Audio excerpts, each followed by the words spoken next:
How to chat with a friend on Roblox.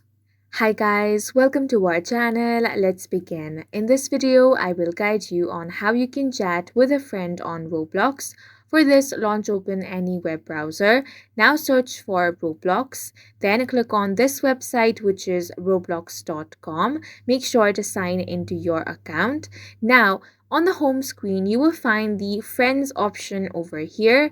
Go ahead and click on the see all options. Now there are two methods by which you can chat with your friend. The first one is to select any friend that you want to chat with, then click on the chat option over here on their profile. Now you will see a chat box will appear at the bottom. Go ahead and type in your message. In this way you can chat with your friend. Another way is that on your home screen you will find the chat option at the bottom of your screen.